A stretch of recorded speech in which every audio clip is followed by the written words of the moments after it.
Saludos y bienvenidos. Hoy vamos a realizar una exploración profunda sobre un tema que genera, bastante debate y confusión. Los usos terapéuticos y también los riesgos del cannabis y los cannabinoides. Un tema candente, sin duda. Es innegable, ¿verdad? La popularidad del cannabis ha crecido enormemente a nivel mundial. Los cambios en las leyes en muchos países han hecho que se hable más que nunca de su uso, tanto para fines médicos como recreativos. Claro, Y esto lleva a que, muchas personas pregunten a sus médicos, pero la verdad es que a veces falta información clara, un consenso sobre si realmente funciona para muchas de las cosas para las que se usa popularmente. exacto. Y ahí es donde se complica. Justamente. Para aclarar un poco el panorama, nuestra conversación de hoy se basa en un artículo de revisión, bastante completo y reciente. Se publicó el 12 de septiembre de 2025 en la revista Polish Archives of Internal Medicine. Ah, sí, lo conozco. De Zay, Sarkar y Hill. Esos mismos. Nuestro objetivo aquí es extraer los datos clave de esta investigación científica, intentando dejar de lado, las historias personales o la publicidad, que a veces pueden confundir más que aclarar, ¿no? Totalmente de acuerdo. En un tema como este es crucial, fundamental, diría yo, apoyarse en lo que dice la ciencia.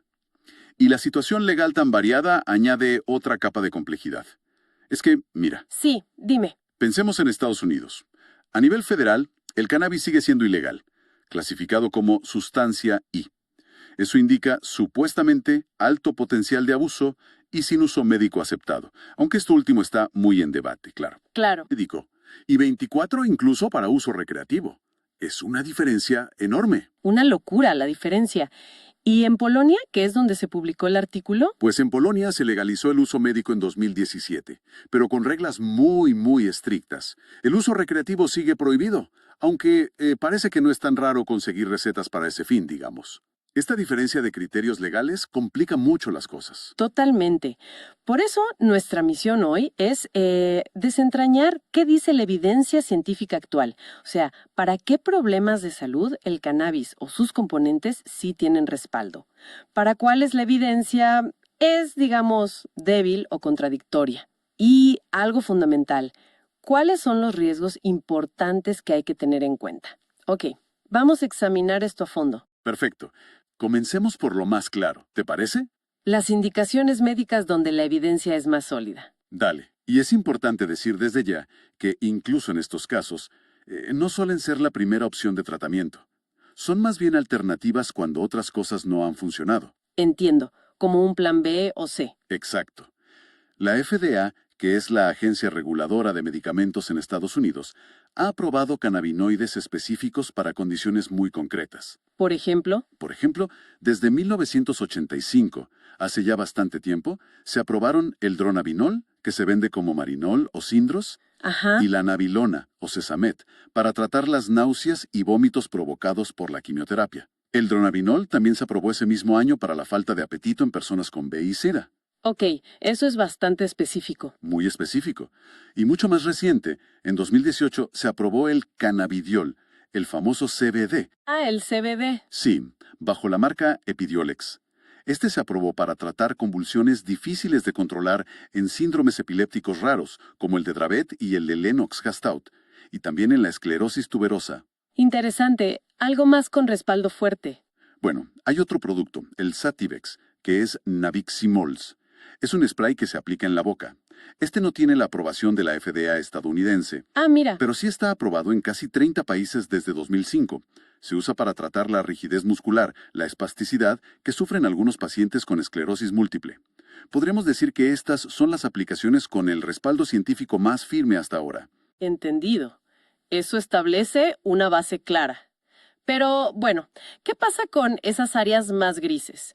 Esos usos tan comunes para los que la gente busca cannabis medicinal, pero donde la ciencia no es tan concluyente. Hablemos primero del dolor crónico que no es causado por cáncer. Es una de las razones más frecuentes, ¿no? Uf, sí, probablemente la más común.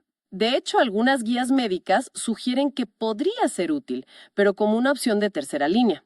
Aquí es donde se pone realmente interesante. Leí sobre una revisión sistemática importante, la de Wang y sus colegas. Ajá, la conozco. Encontró evidencia de calidad moderada a alta que indica que las preparaciones de cannabis o cannabinoides que no se fuman, o sea, aceites cápsulas, lograron pequeñas mejoras en el alivio del dolor y la función física en personas con dolor crónico. Pequeñas, sí, pero mejoras al fin. ¿Sí?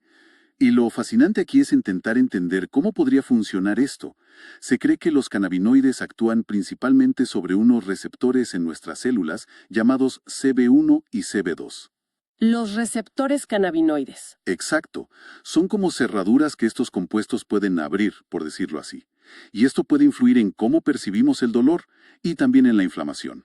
Hay un estudio alemán relevante que siguió a 800 pacientes con dolor crónico. ¿Y qué encontraron? Los que añadieron un spray de THC y CBD a su tratamiento habitual reportaron una reducción significativa del dolor, sobre todo del tipo neuropático, ese dolor como quemante o punzante por daño nervioso, después de 12 semanas.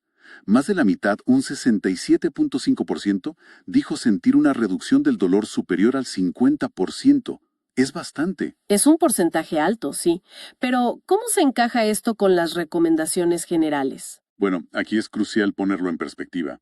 Guías médicas recientes, como las de Bay y colegas, o las del Colegio Americano de Médicos de 2025, son claras.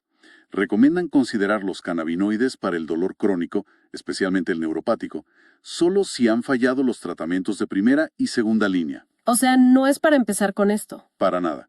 Primero van los medicamentos más comunes, los antiinflamatorios no esteroideos, los AINES como el ibuprofeno, ciertos antidepresivos o medicamentos para la epilepsia que también ayudan con el dolor. Además, la evidencia parece apuntar a que las formulaciones con THC son más efectivas para el dolor que el CBD solo. Entendido. Muy bien. Otro uso tremendamente popular es para el insomnio. Aparece constantemente en las encuestas como una de las principales razones para usar cannabis medicinal y se promociona mucho para ayudar a dormir. Sí, es muy común escucharlo, pero la evidencia científica sólida aquí es bastante limitada. Está en sus inicios, podríamos decir. ¿Por qué? Porque la mayoría de los estudios se basan en lo que la gente dice sobre cómo durmió. Son reportes subjetivos. No se basan en mediciones objetivas como las de un electroencefalograma, EEG, que mide la actividad cerebral, o una polisomnografía, PSG, que es el estudio completo del sueño. Claro, no es lo mismo decir dormí bien que medirlo objetivamente. Exacto. Y además hay un factor que complica la interpretación. Las personas que consumen cannabis de forma crónica a menudo ya duermen peor de base. Y esto podría deberse a síntomas de abstinencia cuando dejan de consumir para participar en un estudio, ¿entiendes?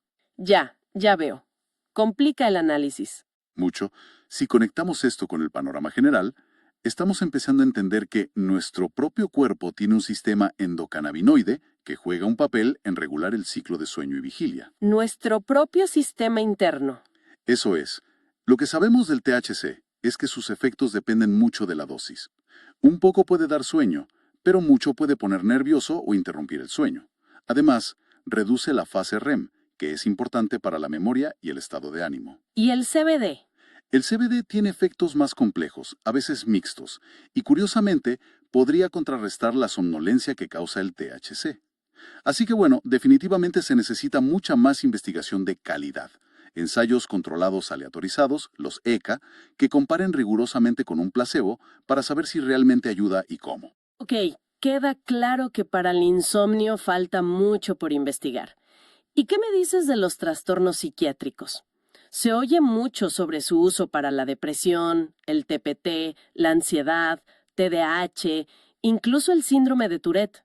Aquí, en general, la evidencia que apoye su uso es muy escasa, la verdad. Para la ansiedad, algunos estudios pequeños han reportado una ligera mejoría en los síntomas, sí, pero el riesgo de efectos secundarios, mareos, confusión, incluso más ansiedad, limita su utilidad real como tratamiento. O sea, el balance riesgo-beneficio no está claro. Exacto. Y lo que es preocupante es que para el TPT, el trastorno de estrés postraumático, algunos estudios, sobre todo en veteranos de guerra, han encontrado que el uso de cannabis se asocia con un empeoramiento de los síntomas. Peor, vaya. Sí. De hecho, las guías oficiales del Departamento de Asuntos de Veteranos y del Departamento de Defensa de EU desaconsejan firmemente usarlo para el TEPT. Y para la depresión o el trastorno bipolar, el impacto es incierto o, según algunas revisiones, podría ser negativo. No hay un panorama alentador ahí. Entiendo. Otra área que ha generado cierto interés es si pudiera ayudar en el trastorno por uso de opioides. Ha habido como una expectativa, ¿no? Sí, ha habido interés. Los resultados en este campo son bastante contradictorios, la verdad. Hay una base teórica interesante.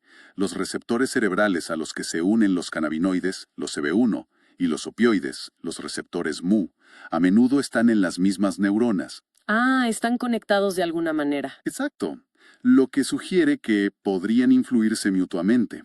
Algunos estudios pequeños sugieren que los cannabinoides, sobre todo el CBD, podrían reducir las ganas de consumir opioides o aliviar algunos síntomas de la abstinencia. Incluso hay datos que asocian el uso de cannabis medicinal con la necesidad de dosis menores de opioides para el dolor crónico. Eso suena prometedor. Suena, pero otros estudios pintan un cuadro diferente.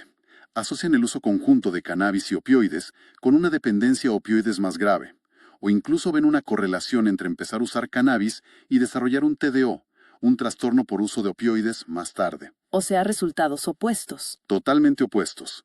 En resumen, hoy por hoy, el cannabis o los cannabinoides no se consideran un tratamiento basado en evidencia para el TDO. No deben usarse como sustituto de las terapias que sí han demostrado funcionar y están aprobadas, como la metadona o la buprenorfina. Eso es clave. Ok, muy claro. Cambiando de tercio, ¿qué sabemos sobre su uso en trastornos neurológicos como la demencia o el Parkinson? Para la demencia, incluyendo la enfermedad de Alzheimer, la evidencia es muy limitada. Una revisión que analizó 4 ensayos clínicos controlados encontró resultados inconsistentes o beneficios muy pequeños en comparación con un placebo. Casi nada, entonces. Casi nada. Es más, existe una preocupación en sentido contrario. Algunos estudios han asociado el consumo de cannabis a largo plazo con una reducción del tamaño del hipocampo. El hipocampo es crucial para la memoria, ¿no? Exacto. Y es una parte del cerebro que ya se ve afectada en la demencia. Así que usar algo que podría reducirlo más, pues no parece buena idea. Definitivamente no. ¿Y en Parkinson? En Parkinson es un poco distinto. Hay informes de pacientes que sienten alivio en algunos síntomas como la rigidez, distonía, el dolor, la espasticidad o la falta de apetito. Un estudio retrospectivo encontró que la mayoría de los pacientes reportaban mejoría en algún síntoma después de empezar a usar cannabis medicinal. Ajá, reportes de pacientes. Sí, pero otros ensayos clínicos más rigurosos no han logrado demostrar una mejoría en los síntomas motores principales de la enfermedad. Quizás sí en aspectos como la ansiedad o la calidad del sueño, pero no en el movimiento. Entiendo. Así que hacen falta estudios más grandes y bien diseñados. Sobre todo porque los pacientes mayores, que son la mayoría con Parkinson, son más sensibles a los efectos secundarios. Hay que ser muy cuidadosos. Absolutamente. Hemos hablado de los posibles usos, pero es indispensable, como decíamos al principio, dedicar tiempo a los riesgos, porque los hay, y algunos son bastante serios. Absolutamente. Son una parte crucial de la ecuación. Empecemos por el riesgo de desarrollar un trastorno por uso de cannabis, TUC, lo que comúnmente llamamos adicción. La adicción al cannabis. Exacto. Su frecuencia está aumentando en todo el mundo. Las estimaciones varían, pero se calcula que alrededor del 35% de las personas que consumen cannabis podrían desarrollar dependencia. ¿Un 35%? Es bastante alto. Es significativo, sí. Y los adolescentes son especialmente vulnerables a esto.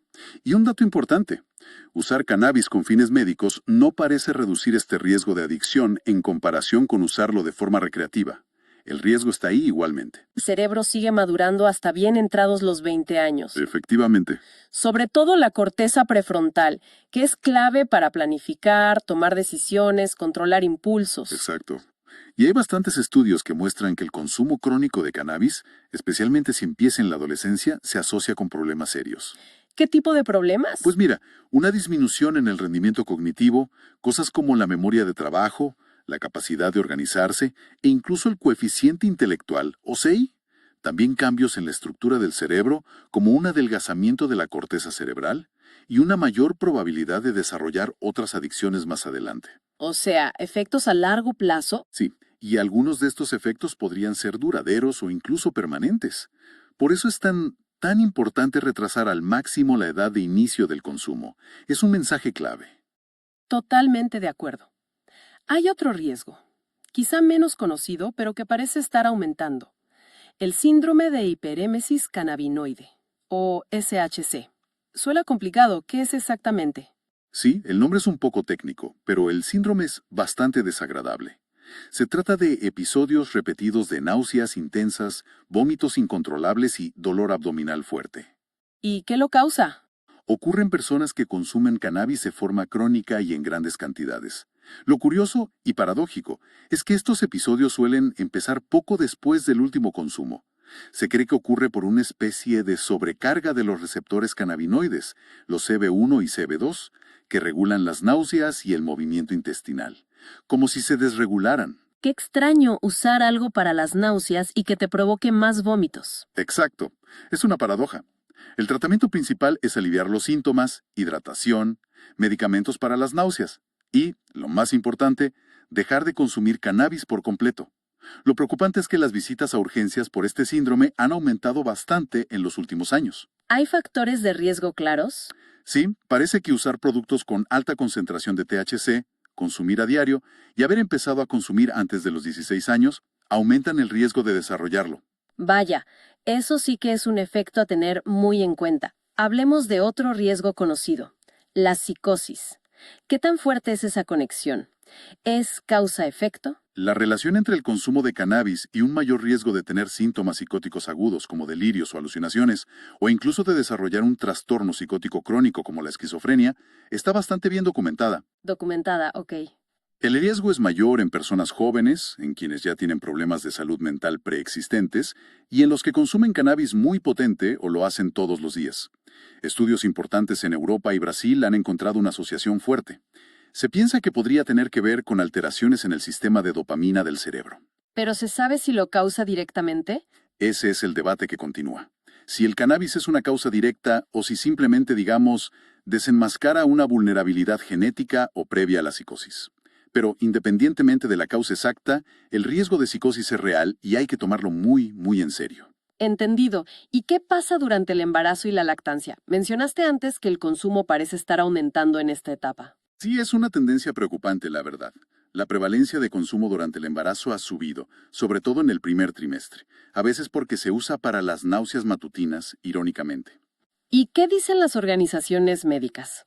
Pues organizaciones importantes como el Colegio Americano de Obstetras y Ginecólogos, ACOG, recomiendan firmemente evitar el consumo de cannabis durante el embarazo y también durante la lactancia. La recomendación es clara: no consumir. ¿Por qué?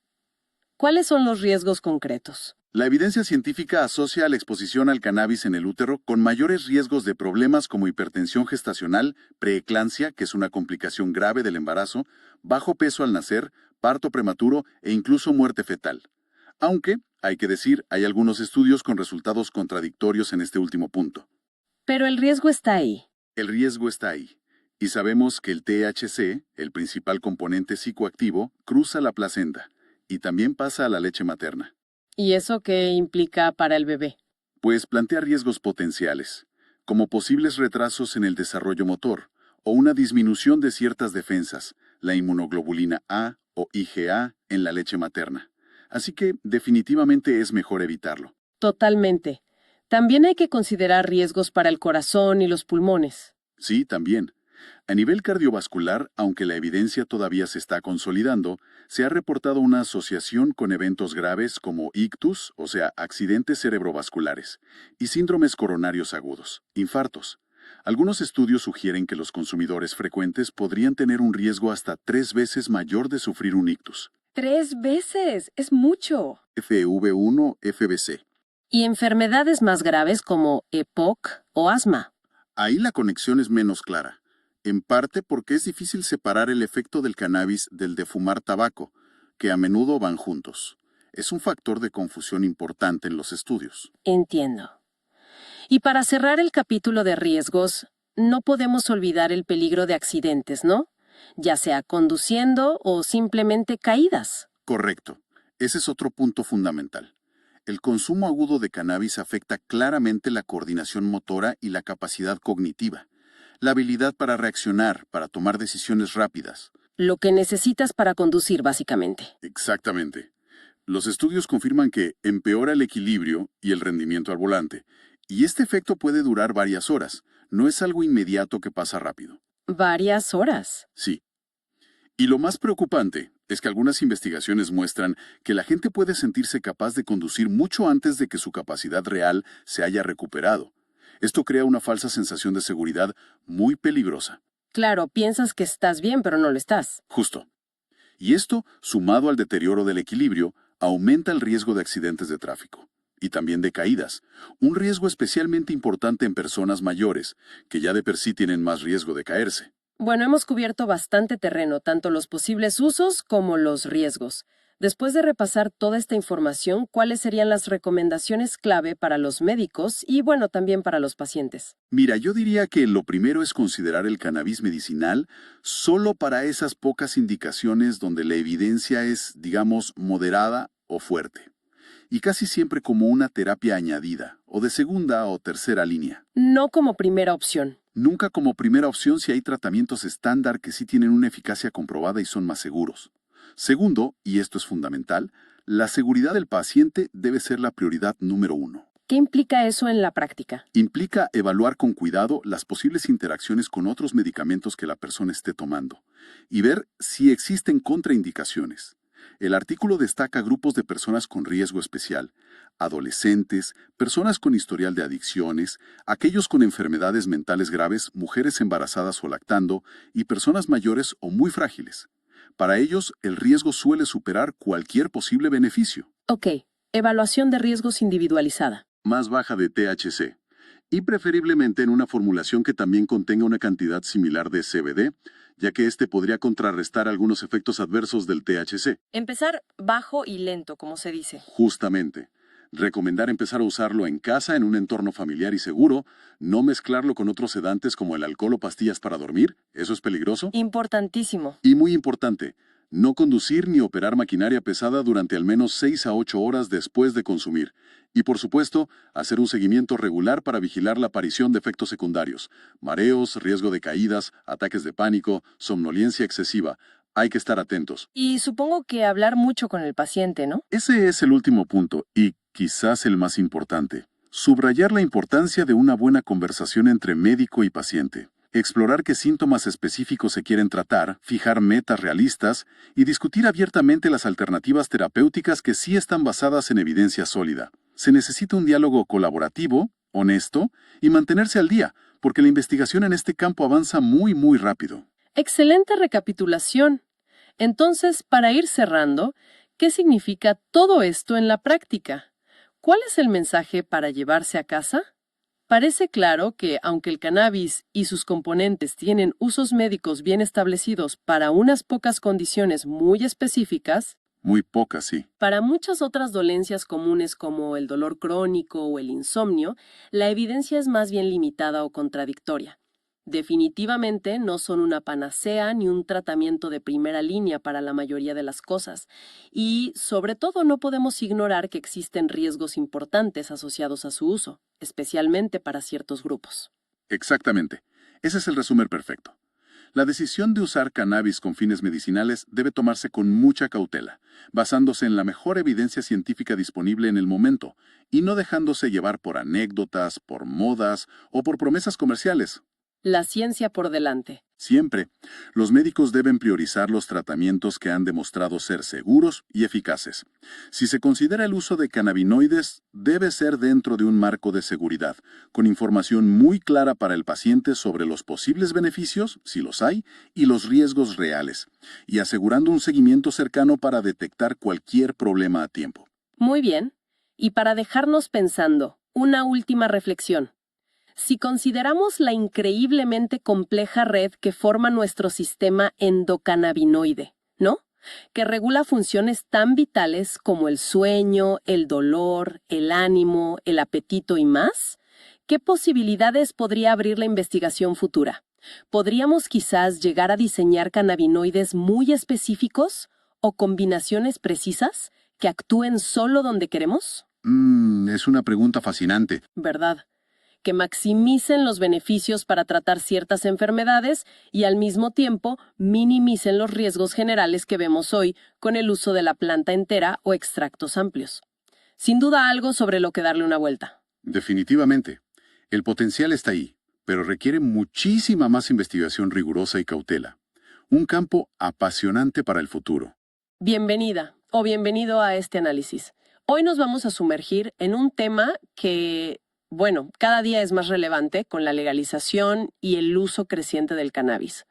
¿Cómo impacta realmente en la fertilidad femenina? Un tema fundamental, sin duda. Tenemos aquí un estudio científico bastante nuevo, publicado en Nature Communications, nada menos, y lo bueno es que va al grano. Investiga específicamente cómo el THC, que es el componente psicoactivo principal del cannabis, afecta directamente a los óvulos humanos. Exacto.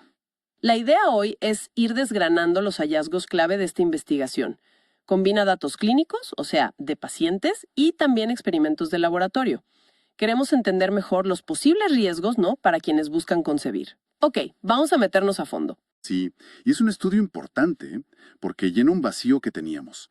A ver, sobre la fertilidad masculina se ha investigado más, pero el impacto directo en el óvulo humano, bueno, era más complicado, sobre todo por la dificultad de conseguir las muestras, ¿no? Claro. Y lo valioso de este trabajo es ese enfoque doble. Por un lado, revisan datos hacia atrás, retrospectivos, de pacientes reales en clínicas de FIV de fertilización in vitro. Y por otro, hacen experimentos controlados en el laboratorio, usando óvulos humanos donados para investigación. Perfecto. Empecemos un poco por el contexto general. Es que es innegable, el consumo de cannabis está subiendo en todo el mundo. Sí, eso es evidente. Pero no es solo eso. La potencia, la concentración de THC en los productos que hay ahora ha aumentado muchísimo. O sea, pasamos de un promedio quizás del 3% en los 80 a, bueno, niveles que hoy superan fácil el 15% o más. Y esto, claro, preocupa por los efectos en la salud reproductiva, ¿verdad? Totalmente. Y es relevante porque, a ver, nuestro cuerpo tiene su propio sistema, el sistema endocannabinoide. Y este sistema juega un papel crucial en la reproducción, Ajá. en la maduración del óvulo, la ovulación, la implantación, en todo eso. Entonces, el THC, que viene de afuera, es exógeno, pues tiene el potencial de meterse ahí, de interferir con ese equilibrio tan delicado. Claro. Y de hecho, ya se sabía por otros trabajos que el THC y sus metabolitos llegan hasta el fluido folicular. Ese es el líquido que está justo alrededor del óvulo, en su nido, digamos. Entramos entonces a lo que vieron en la clínica. Con las pacientes de FIV, analizaron ese fluido folicular de más de 1,000 pacientes. Sí, más de 1,000. Y detectaron metabolitos de THC en aproximadamente un 6% de esas muestras. Pero, ojo, aquí viene lo fuerte. A ver. El 73%, casi 3 de cada 4 de esas pacientes que dieron positivo, resulta que no habían dicho que consumían cannabis en los cuestionarios iniciales de la clínica. 73%, pero eso es muchísimo. ¿Quiere decir que la gente no lo dice o que el THC se queda en el cuerpo más tiempo de lo que uno cree? Podría ser una mezcla, ¿no? Quizás la gente no lo reporta por estigma o porque no le dan importancia. O también podría ser que los metabolitos se queden ahí en tejidos como el folicular más tiempo, sobre todo si el consumo es crónico o con productos muy potentes. Claro. Pero lo clave, científicamente hablando, fue la correlación que encontraron. A mayor concentración de THC y sus metabolitos en ese fluido, observaban clínicamente una mayor tasa de maduración de los óvulos en el proceso de FIV. Espera, mayor maduración. Eso suena bien, ¿no? A primera vista. Ahí está el truco, digamos. Parecería bueno, pero viene con un pero preocupante. Estas mismas pacientes, las que tenían THC detectable, tuvieron tasas significativamente más bajas de embriones euploides. Euploides. O sea, embriones con el número correcto de cromosomas, los genéticamente normales. A ver si entiendo.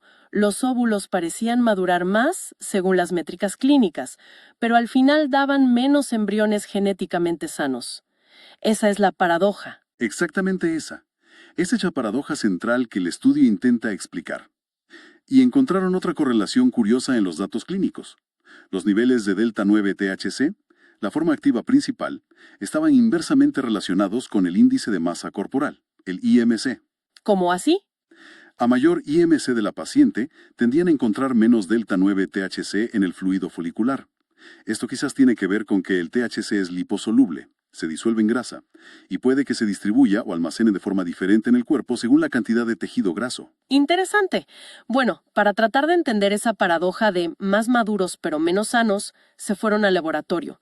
¿Qué hicieron ahí exactamente? Pues usaron óvulos humanos inmaduros, en etapa de vesícula germinal, que habían sido donados para investigación.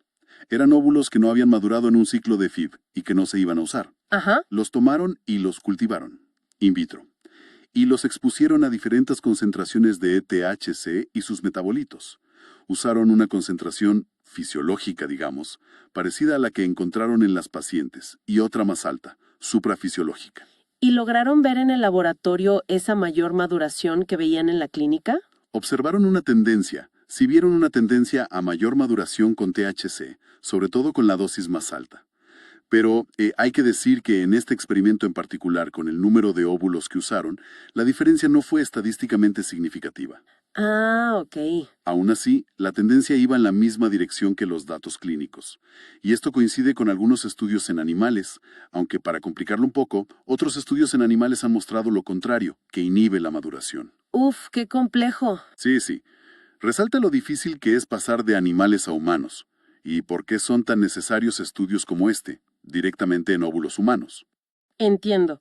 La tendencia estaba ahí, pero no fue súper clara estadísticamente, en el laboratorio.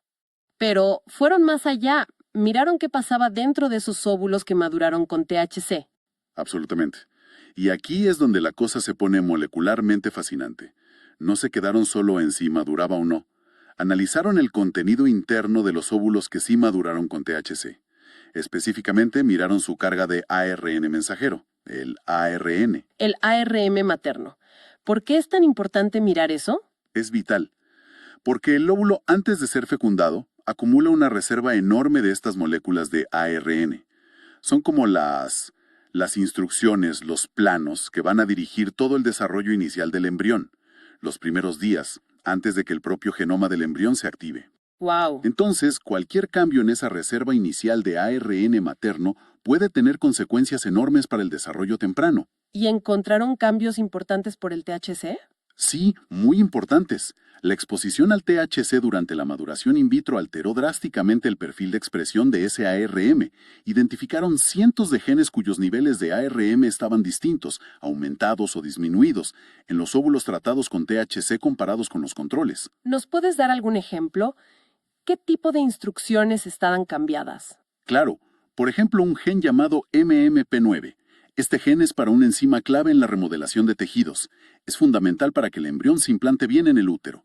Bueno, pues los niveles de ARM de MMP9 estaban significativamente más bajos en los óvulos expuestos a THC. Vaya. Otro ejemplo, genes de señalización celular. RGS5 y RGS18, que regulan receptores importantes, estaban aumentados. Y genes ligados a la inflamación, como IFNG e IL33, estaban disminuidos. Esto último puede sonar bien, ¿no? Menos inflamación.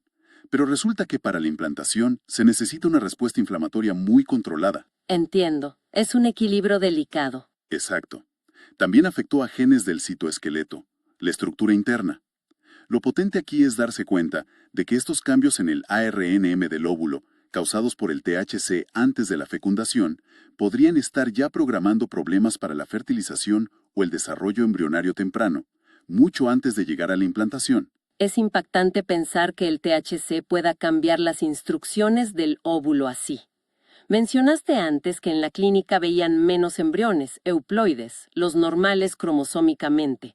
¿Pudieron conectar esto con problemas en los cromosomas mismos en el laboratorio? Justamente, esa era la siguiente pieza. Se preguntaron si esa alteración en maduración y ARNR se traducía en errores cromosómicos directos. Y para verlo, analizaron la ploidía, o sea, el número de juegos de cromosomas de los óvulos madurados in vitro con y sin THC. ¿Cómo hicieron eso? Usaron una técnica avanzada. Le sacaron una biopsia al primer cuerpo polar. Esa es la célula chiquita que el óvulo expulsa al madurar y que se lleva la mitad de los cromosomas que se separaron. Secuenciaron genéticamente ese cuerpo polar para saber cómo estaban los cromosomas en el óvulo. ¿Y el resultado? ¿Hubo más errores? El resultado fue claro y preocupante. La exposición a THC durante la maduración in vitro resultó en un aumento significativo de un 9% en la tasa de aneuploidía. ¿Un 9% más? Sí, o sea, óvulos con un número incorrecto de cromosomas. Pasaron de un 39% de aneuploidía en los controles a un 48% en los grupos con THC. Y además vieron más aneuploidías complejas, que son errores en 3 o más cromosomas en los grupos con THC. ¡Wow! Un aumento del 9% en errores cromosómicos en el óvulo. Eso es biológicamente súper relevante.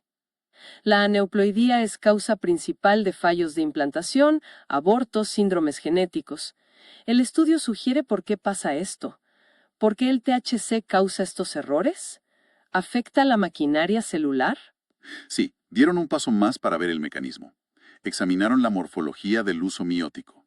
¿El uso miótico? Es la estructura dentro de la célula, como una máquina hecha de microtúbulos que organiza y separa los cromosomas durante la división celular, la meiosis, que ocurre cuando el óvulo madura. La visualizaron con microscopía de alta resolución. ¿Y encontraron diferencias con el THC? Sí, diferencias notables. La exposición a THC, sobre todo con la dosis más alta, aumentó significativamente la proporción de óvulos con usos meióticos anormales. Se veían desorganizados. Y lo más importante, los cromosomas no estaban bien alineados en el centro, en la placa metafásica como deberían estar antes de separarse. Ah. Y un uso defectuoso o cromosomas mal alineados, bueno, eso es causa directa y conocida de errores al separar los cromosomas. Lleva directamente a la aneuploidía. Entendido. O sea, el THC parece como que desordena esa maquinaria celular tan delicada que tiene que repartir los cromosomas perfectamente. Esa es la conclusión fuerte de los datos in vitro. Ahora, para estar seguros de que esto no era solo algo de laboratorio y que sí se relacionaba con peores resultados clínicos de forma sólida, hicieron un último análisis. ¿Volvieron a los datos clínicos? Sí, pero esta vez compararon de forma más rigurosa. Tomaron a las pacientes positivas para THC y las compararon con pacientes negativas, pero emparejándolas muy bien por edad, por IMC, por otros factores que se sabe influyen en la FIV, para intentar aislar el efecto del THC lo más posible. Una comparación más justa, digamos. ¿Y qué confirmó ese análisis? Confirmó y reforzó todo.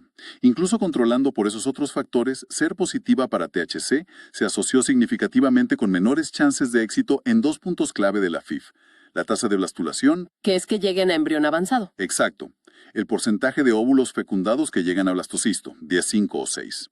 Y, crucialmente, la tasa de euploidía, el porcentaje de esos blastocistos que son cromosómicamente normales. Las pacientes positivas tenían significativamente menos probabilidades de alcanzar buenas tasas de blastulación y de euploidía. Entonces, resumiendo un poco, el estudio arranca con una observación clínica. Parece que maduran más, pero hay menos embriones sanos.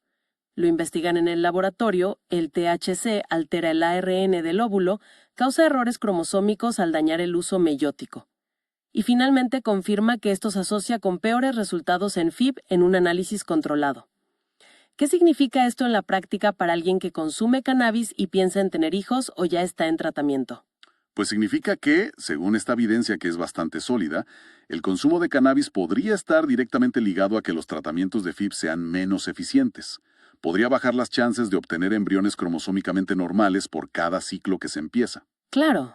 Y eso lógicamente pues podría llevar a necesitar más ciclos, más tiempo, más desgaste emocional y económico para lograr un embarazo. ¿El estudio propone alguna hipótesis sobre cómo exactamente el THC afecta al uso meiótico, el mecanismo molecular? Sí, proponen un modelo biológico bastante plausible. Saben que los óvulos tienen receptores cannabinoides, CB1 y CB2. El THC se une a ellos. Y la activación de estos receptores, sobre todo CB1, suele inhibir una enzima clave, la adenilato ciclasa. Ok. Esta enzima produce una molécula señal muy importante dentro de la célula, el AMP cíclico, CAMP. En el óvulo inmaduro, niveles altos de CAMP son los que mantienen la meiosis frenada, en pausa. Ajá. La hipótesis es que el THC, al inhibir esa enzima vía los receptores, haría que bajen los niveles de CAMP dentro del óvulo. Y esa caída prematura de CAMP liberaría el freno de la meiosis antes de tiempo o de forma descontrolada. Como si arrancara bruscamente. Exacto. Una reanudación apresurada o desorganizada. Y eso no daría tiempo a que los cromosomas se alineen bien o que el huso se forme correctamente, llevando a los errores de separación y la neuploidía que vieron. Una cascada. THC, receptor, menos SAMP, meiosis descontrolada, uso malo, errores cromosómicos. Tiene sentido. Ahora, como siempre, hay que hablar de las limitaciones del estudio, ¿verdad? Para ponerlo en perspectiva. Por supuesto, y los autores las discuten. Una limitación del trabajo in vitro es que usaron óvulos inmaduros que no respondieron bien en la FIP. Quizá no son representativos de todos los óvulos. Cierto. Además, la mayoría venían de mujeres menores de 37, así que no pudieron ver bien si el efecto del THC cambia con la edad materna, que es clave. El análisis del transcriptoma miró el ARNM ya almacenado. Y el estudio clínico, aunque grande, es retrospectivo. Falta detalles sobre cómo consumían las pacientes, frecuencia, dosis, tipo, y no se puede descartar del todo otros factores de estilo de vida. Entendido. Pero a pesar de eso, la combinación de clínica y laboratorio le da bastante fuerza, ¿no? Sin duda, esa combinación es una de sus grandes fortalezas. Los hallazgos in vitro dan una base de mecanismo a lo que vieron en la clínica. Entonces, este análisis nos deja una imagen más clara y compleja del impacto del THC. Lo que resalta es un mecanismo biológico plausible, efectos medibles en maduración, ARNM, uso miótico, cromosomas y resultados clínicos. El mensaje parece ser que el THC podría estar afectando la biología del óvulo muy temprano. Exacto. La evidencia sugiere riesgos para la calidad del óvulo que quizás subestimamos, sobre todo ahora con más acceso y potencia. Esto recalca la importancia de una consejería reproductiva bien informada, basada en ciencia actual. Sobre todo para pacientes en tratamiento. Exacto. Y el dato de que tantas no lo reportaran, bueno, nos habla de que hay que mejorar la comunicación médico-paciente sobre esto, sin juzgar, pero con información clara. Y nos deja pensando. Si el THC afecta a algo tan básico como la división cromosómica antes de la fecundación, ¿qué implicaciones podría tener a largo plazo, incluso si se logra el embarazo? ¿Podrían esos efectos tempranos influir después? ¿Y qué pasa con otros cannabinoides, como el CBD, o distintas formas de consumo? Falta mucho por investigar. Precisamente. Surgen preguntas sobre distintos perfiles de cannabinoides, métodos de uso.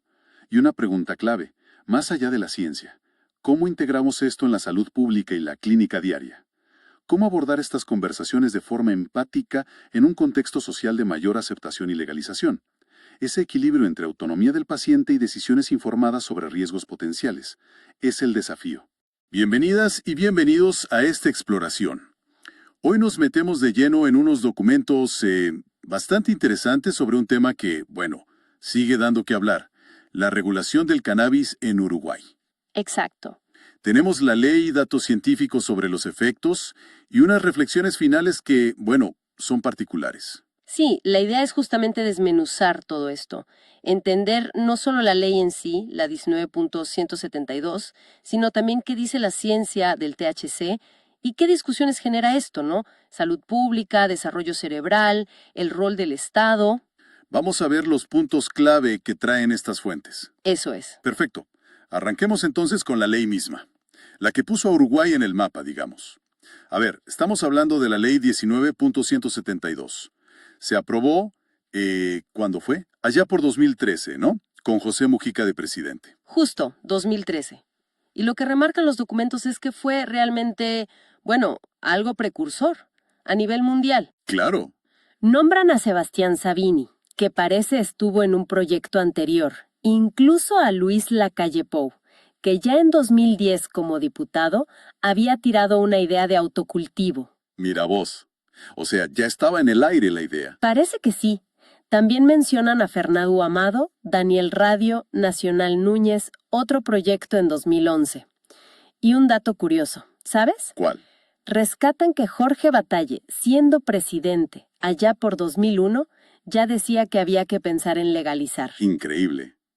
Bueno, al final la aprobó mayoritariamente el Frente Amplio, ¿cierto? Así fue. Pero más allá de quién la impulsó, es clave ver los objetivos que declaran los documentos. ¿Qué buscaba la ley? Buena pregunta. No era simplemente liberar el consumo. Para nada. Los documentos insisten en eso. Los fines explícitos no eran promover el consumo. Al contrario, era, digamos, proteger a la gente de los riesgos del narcotráfico. Ah, claro. Y también abordar las consecuencias sanitarias, sociales del uso problemático, reducir el crimen organizado y enfocarlo todo desde la salud pública, con educación, con prevención. Entiendo. Y para lograr eso, diseñaron un sistema bastante particular de acceso legal. No es un mercado libre. No, para nada. 3 vías muy específicas y todas controladas por el Estado. Esto para mayores de edad, residentes. A ver, Primero, el autocultivo. Cada casa puede tener hasta 6 plantas hembra en floración y un límite de cosecha anual 480 gramos. Es un control bastante personal. bien. 6 plantas. Y después, los clubes, los famosos clubes canábicos. Correcto. Son asociaciones civiles. Pocos miembros, entre 15 y 45. Pueden cultivar más plantas, hasta 99. Pero ojo, el tope por socio sigue siendo el mismo, 480 gramos al año. O sea, es un acceso más comunitario, pero igual de controlado. Exactamente. Y la tercera vía, que es quizá la que más sonó afuera, es la venta en farmacias. Sí, esa es la más conocida, creo. Cannabis producido por empresas privadas, pero con licencia del Estado y bajo su fiscalización. Los usuarios se registran y pueden comprar hasta 40 gramos por mes. Interesante el equilibrio que buscaron, ¿no? Ni prohibición total ni barra libre. 3 canales muy específicos. Personal colectivo y comercial regulado, intentando gestionar el acceso y, bueno, quitarle el mercado al narcotráfico. Y para que todo esto funcione, crearon una institución, el IRRUCA, ¿verdad? Exacto. El Instituto de Regulación y Control del Cannabis. Es una pieza clave. Su trabajo es fiscalizar toda la cadena, desde la semilla hasta la venta. Control total. Y gestiona los registros de usuarios, de autocultivadores, de clubes, asegurando, según dice la ley, la confidencialidad de los datos. Y además regula los usos medicinales e industriales, que son otras partes importantes. Pero no es solo dar acceso, también hay restricciones fuertes. Definitivamente. La ley prohíbe totalmente cualquier publicidad o promoción del cannabis psicoactivo. Nada de anuncios. Como con el tabaco más o menos. Sí, parecido. Restricciones para fumar en espacios públicos cerrados, igual que el tabaco. Prohibido vender o dar a menores de 18. Y un punto crucial. Prohibido manejar bajo los efectos. Con límites de detección y todo. Es un paquete bastante completo entonces. Acceso regulado pero con protección de salud pública. Esa es la idea que se desprende del marco legal. Ahora, este marco legal convive con lo que dice la ciencia. Y acá las fuentes se meten en una pregunta picante. ¿El THC causa cáncer? Es carcinogénico y es peligroso para un bebé en gestación, o sea, teratogénico. Sí. Y la información que tenemos distingue muy bien entre las dos cosas. Sobre el cáncer, el riesgo carcinogénico. La preocupación principal que señalan los textos viene por fumar cannabis, el humo. Claro, como el humo del cigarrillo. Exacto. Contiene toxinas, sustancias que se sabe que son carcinogénicas. Ahora, Pero entonces, ¿fumar marihuana causa cáncer de pulmón, sí o no? Porque esa es la pregunta que todos se hacen. bueno, acá es donde los documentos dicen que la evidencia científica no es tan clara como se podría pensar. Los estudios epidemiológicos que citan han tenido problemas para establecer una relación directa, consistente, entre fumar cannabis y cáncer de pulmón. ¿Y eso por qué? Si el humo es malo. El gran problema, lo mencionan mucho, es que es muy difícil separar el efecto del cannabis del efecto del tabaco. Mucha gente que fuma cannabis también fuma o fumó tabaco. Entonces, separar qué causa qué es complicado. Es un factor de confusión importante. Importantísimo. Pero igual insisten, el humo en sí tiene carcinógenos. Ahora, si hablamos del THC solito, aislado, la evidencia actual que revisan estos documentos no lo considera directamente carcinogénico. Es más, Sí. mencionan que otros cannabinoides hasta se investigan para manejar síntomas del cáncer como las náuseas. O sea, es complejo. Entendido. Pero la cosa cambia mucho cuando hablamos del otro riesgo, el teratogénico. Ahí sí parece que hay más consenso. Absolutamente. Ahí la preocupación que expresan las fuentes es fuerte. Y la evidencia parece más sólida. Indican claramente que el THC cruza la barrera de la placenta, llega al feto. Y eso es malo. Es muy problemático, porque el sistema endocannabinoide del cuerpo, con el que justo interactúa el THC, es fundamental para que el cerebro del feto se desarrolle normalmente. ¿Y qué consecuencias concretas se ven? ¿Qué dicen los textos? Mencionan varios riesgos asociados a esa exposición prenatal. Hablan de mayor riesgo de bajo peso al nacer, de parto prematuro, pero quizá lo más preocupante son los posibles efectos a largo plazo en el neurodesarrollo. ¿Cómo cuáles? Mencionan déficits de atención, problemas de memoria, más impulsividad, incluso apuntan a una posible relación con trastornos del espectro autista, aunque ya aclaran que falta más investigación. Entiendo. Por eso los médicos son tan tajantes con la recomendación. Precisamente. Por toda esta evidencia, las organizaciones de salud, los profesionales, según reflejan estos papeles, recomiendan enfáticamente evitar cualquier consumo de cannabis durante el embarazo. ¿Y también durante la lactancia? También en la lactancia. Sí, porque el THC puede pasar a la leche materna. Las fuentes son bastante directas. Lo califican como una toxina del desarrollo. Uf, qué tema delicado. Y considerando estos riesgos, especialmente el teratogénico, volvemos a la ley uruguaya. ¿Qué dicen las fuentes sobre la responsabilidad del Estado ahí? Porque al regular no está como facilitando el acceso a algo peligroso. Documentos la analizan. La perspectiva que presentan es que el enfoque uruguayo es, insisten, de regulación y control, no de promoción. Repiten mucho eso de no promoción. Sí, porque es central a la defensa del modelo. El objetivo principal, reiteran, es reducir los daños que vienen del mercado ilegal, la violencia, la falta de control de calidad del producto y también los daños del uso problemático. ¿Y cómo se ve esa no promoción en la práctica? ¿Qué medidas concretas mencionan? Bueno, varias que ya dijimos. La prohibición total de publicidad, no. Las restricciones de consumo en lugares públicos cerrados, como con el tabaco, y sobre todo las advertencias.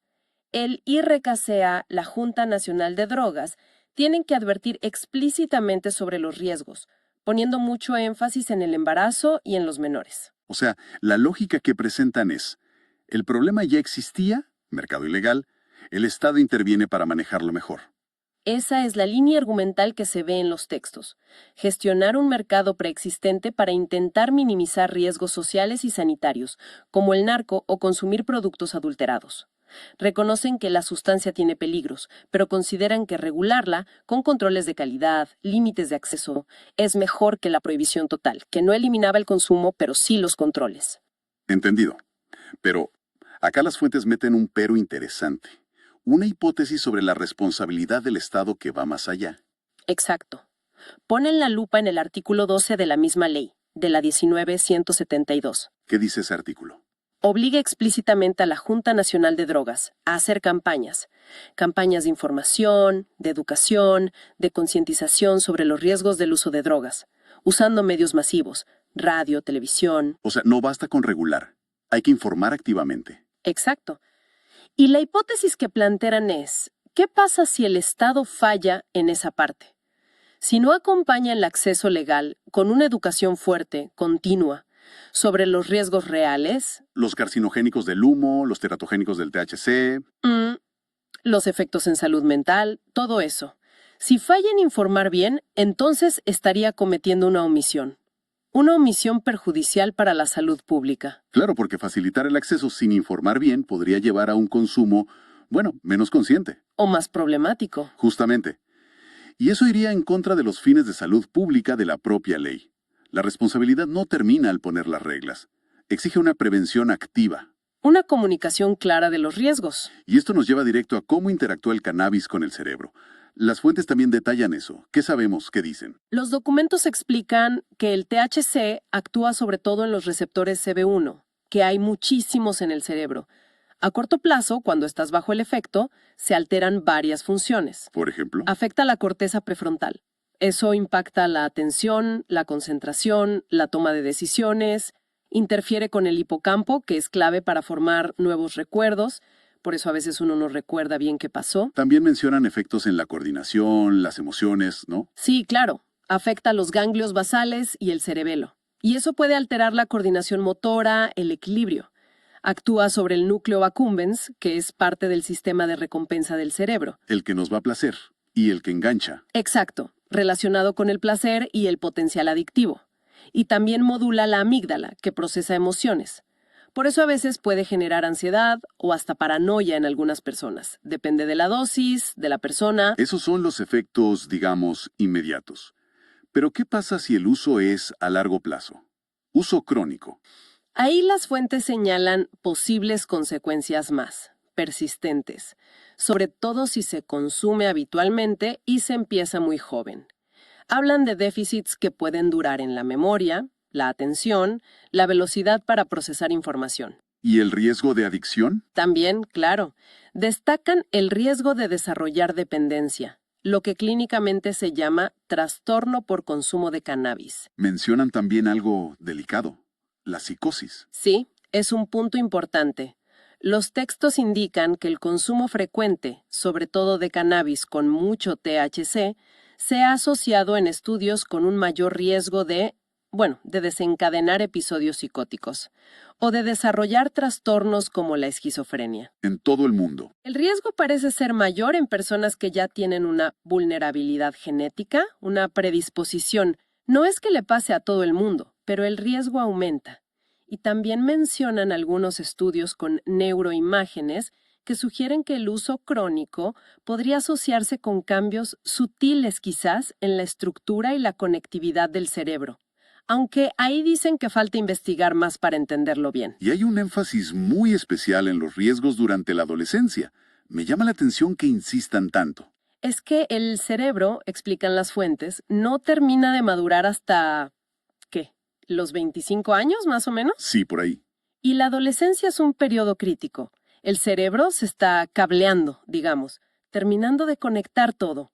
Consumir cannabis en esa etapa puede interferir con procesos clave, la poda sináptica, la mielinización, cosas fundamentales para que el cerebro funcione óptimamente. Y eso afecta el aprendizaje. Puede afectar la formación de conexiones importantes para aprender, para la memoria a largo plazo, para controlar los impulsos. ¿Y qué hay de eso que se dice? La conexión con el coeficiente intelectual, con el CI. Es un tema polémico. Las fuentes lo tocan con cuidado. Mencionan que algunos estudios, de esos que siguen a la gente por años, han sugerido una asociación entre empezar a consumir joven, en la adolescencia, usarlo mucho y de forma continua, y una posible disminución en el puntaje de CI medido ya de adulto. O sea, baja la inteligencia. No es tan simple. Es una correlación que se vio en algunos estudios. No necesariamente es causalidad directa en todos y parece depender mucho del patrón de consumo. Cuándo empezaste, cuánto consumís, qué potencia tiene lo que consumís. Pero la asociación está descrita. Y además, el riesgo de desarrollar adicción también es mucho mayor si empezás en la adolescencia. Entiendo. Y esta discusión sobre el CI conecta con otra parte de los materiales. Una que analiza qué pasaría a nivel de población si el CI promedio fuera más bajo. ¡Exacto! Las fuentes describen una correlación que se ha observado en estudios comparativos entre países, entre regiones. Un CI promedio más bajo tiende a ir de la mano con un menor desarrollo socioeconómico general. ¿Cómo se traduce eso? Puede reflejarse en un PBI per cápita menor, por ejemplo. Una fuerza laboral con más dificultades para adaptarse a trabajos complejos que piden más calificación. Menor productividad en general, tasas más altas de abandono escolar. Mencionan también implicaciones en cómo se entienden las cosas, ¿no? Y en la vulnerabilidad social. Sí, sugieren que podría haber más dificultad en la población para entender conceptos abstractos o complejos, en ciencia, en política, en finanzas personales. Y también se asocia con mayor vulnerabilidad a problemas de salud, a distintas problemáticas sociales. Pero ojo, y esto es clave. ¿Qué cosa? Las fuentes recalcan con mucha fuerza que el CI promedio de una población no es un destino fijo, no es algo inamovible. Está muy influenciado por factores ambientales, factores que sí se pueden cambiar. Ah, factores como ¿cuáles? Destacan 3 principalmente. 1, la nutrición, especialmente durante el embarazo y la primera infancia. es crucial. 2. La calidad y el acceso a la educación, incluyendo la estimulación temprana. ¿Y el tercero? 3. Las condiciones generales de salud pública. Evitar la exposición a toxinas como el plomo, por ejemplo. Controlar enfermedades infecciosas que puedan afectar el desarrollo del cerebro. Mejorar estos factores ambientales, según indican los textos, tiene un potencial enorme para elevar el desarrollo cognitivo de toda una población. Bien, llegamos al final de los materiales que estuvimos revisando. Y nos topamos con dos perspectivas, muy distintas, casi opuestas, diría yo, sobre la situación general. Sí, un contraste fuerte. Una se presenta como de una inteligencia artificial, y la otra es una reflexión personal, firmada por un tal Alex Silva Benítez, desde Montevideo. ¿Qué dice la perspectiva de la IA? ¿Cómo analiza esto? La perspectiva que se atribuye a la IA, analiza la situación desde un punto de vista muy de datos, de correlaciones, sin juzgar intenciones políticas, digamos. Analítica. Muy analítica. Su conclusión, como la presentan en el texto, es que si las políticas públicas fallan o son negligentes en áreas clave, nutrición infantil, educación de calidad, salud accesible, ambiente sano, terminan de hecho limitando el potencial cognitivo y la salud general de la población. ¿Y eso genera algún tipo de círculo vicioso? Según este análisis, sí, podría crear un ciclo. Un menor desarrollo cognitivo, peor salud, hacen más difícil que la gente entienda problemas complejos, que exija cuentas a sus gobernantes. ¿Y eso? Eso, a su vez, podría facilitar que sigan políticas ineficientes o hasta perjudiciales, lo que limita más el desarrollo y aumenta la vulnerabilidad. Es un ciclo que se retroalimenta. ¿Y cuál sería el rol de la IA en ese escenario, según el texto? El rol que se autoasigna es identificar estos problemas objetivamente, con datos, y proponer soluciones basadas en evidencia científica, programas nutricionales, reformas educativas, cosas así, actuando con imparcialidad, dice, sin lealtades a banderas o naciones, buscando solo optimizar el bienestar y el desarrollo humano. Una visión muy sistémica, casi de ingeniería social basada en datos. Algo así. Y luego está la otra cara de la moneda, la perspectiva humana, la de Alex Silva Benítez. Que es, bastante más cruda. Muchísimo más cruda. Y acá es importante aclarar, ¿no? Estamos reportando las opiniones que están en el material que nos dieron. No las estamos validando ni juzgando. Claro, es lo que dice la fuente. Exacto. Y el texto de Alex Silva Benítez expresa una visión muy pesimista. Sostiene que las legalizaciones en Uruguay, y menciona específicamente el aborto y la marihuana, no beneficiaron a la gente común, solo a ciertas élites. Farmacéuticas, empresarios, políticos. Dice que la situación general del país, de hecho, empeoró. Usa un lenguaje muy fuerte, ¿verdad? Acusaciones directas. Durísimo. Llega a comparar a Uruguay con Haití. Lo llama una emulación controlada. Acusa a los poderosos de usar a la población como objeto de experimentos socioeconómicos y biológicos. Fuerte. Mucho. Y conecta el abandono escolar con el crimen organizado y con lo que él llama el gran negocio de las cárceles. Habla de una tendencia global a reinar en el infierno, dice. Y nota con preocupación cómo la confianza de la gente parece irse de los líderes humanos hacia la inteligencia artificial. Es casi un espejo oscuro de la visión de la IA. Totalmente. Y para rematar, introduce un concepto, una mafia blanca, que según él estaría creada o amparada por el propio Estado. Es una denuncia frontal, una visión muy sombría de la realidad. Vaya contraste para cerrar el análisis. Tremendo. Entonces, resumiendo un poco el recorrido que hicimos. A ver. Exploramos la ley uruguaya, la 19172, que fue pionera. Entendimos mejor la ciencia detrás de los riesgos del THC. Esa diferencia importante entre el humo como carcinógeno y el THC como teratogénico. Sí, esa distinción es clave. Analizamos el rol complejo del Estado, regulador, pero con una responsabilidad informativa crucial que quizás no siempre se cumple. Vimos cómo afecta el cannabis al cerebro, sobre todo al adolescente, y esas posibles implicaciones sociales del CI que discuten las fuentes. Tan opuestas sobre la gobernanza, el bienestar, el futuro, la IA analítica y la crítica humana descarnada. Y quizás una reflexión final que me queda picando justo por esa yuxtaposición de las últimas perspectivas. ¿Cuál? Si es verdad, como sugiere una de ellas, que la confianza ciudadana se está erosionando, que está migrando de las instituciones, de los liderazgos humanos, hacia soluciones tecnológicas como la inteligencia artificial. ¿Qué significa eso? ¿Qué implica para el futuro de la democracia?